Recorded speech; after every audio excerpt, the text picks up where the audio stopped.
Shadow of Deceit. Storytime.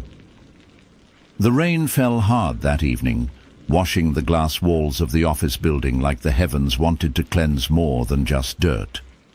Chidi Okoye, 35, sat by his desk on the 12th floor of the Standard Trust corporate tower in Lagos, Nigeria. His once unshakable confidence was now a flickering flame, threatened by gusts of rumors, unexplainable failures, and a storm of questions he couldn't answer.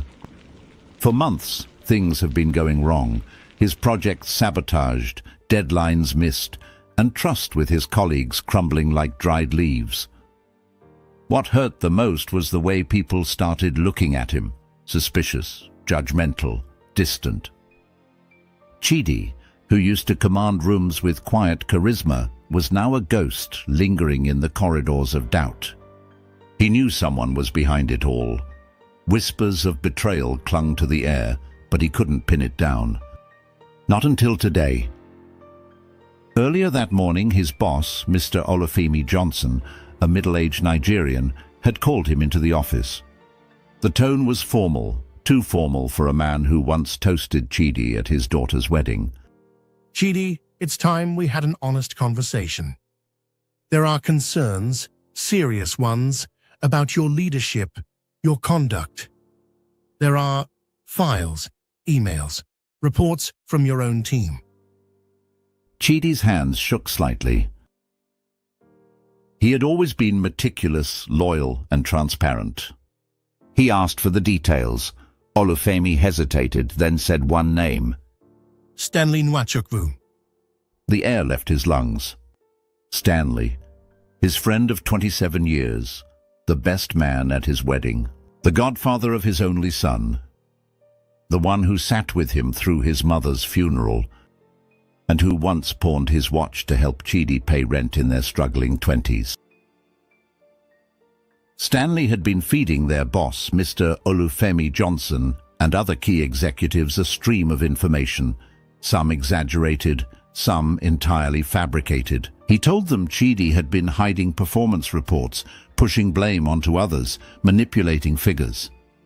Stanley also spoke to their mutual friends, Emmanuel, Adeyinka, Chucks, and Sylvester, subtly, skillfully, planting seeds of distrust, painting Chidi as selfish, dishonest, arrogant, greedy, and even cruel.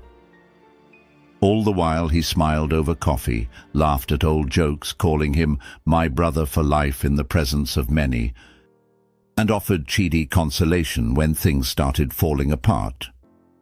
That night, Chidi walked through the rain without an umbrella. He needed to feel it, needed something real against his skin.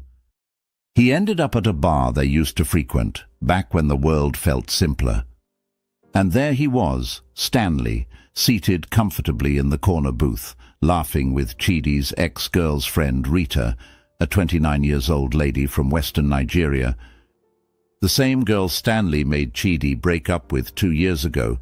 After lying to Chidi, he saw her coming out of a motel with a man old enough to be her father. Chidi walked over. Stanley froze.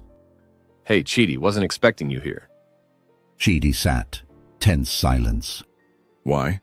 I defended you more than I defended myself. I trusted you with everything, even after, clearly, you lied to me about the so-called Rita's infidelity. It made no sense back then, but still, I took your words over hers. Why? Stanley, why? Stanley looked down, then back at him. You wouldn't understand. Try me? Stanley's jaw tightened. Because everything always worked for you. You walked into rooms and people listened.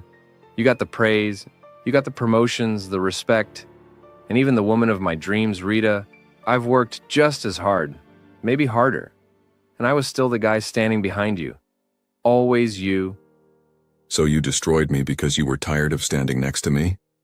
Stanley's silence was a confession. Chidi rose, paid, and whispered as he left. You could have just talked to me, Stan. You were my brother. I would have helped you rise. I would have stepped back if that's what you needed. He left without looking back.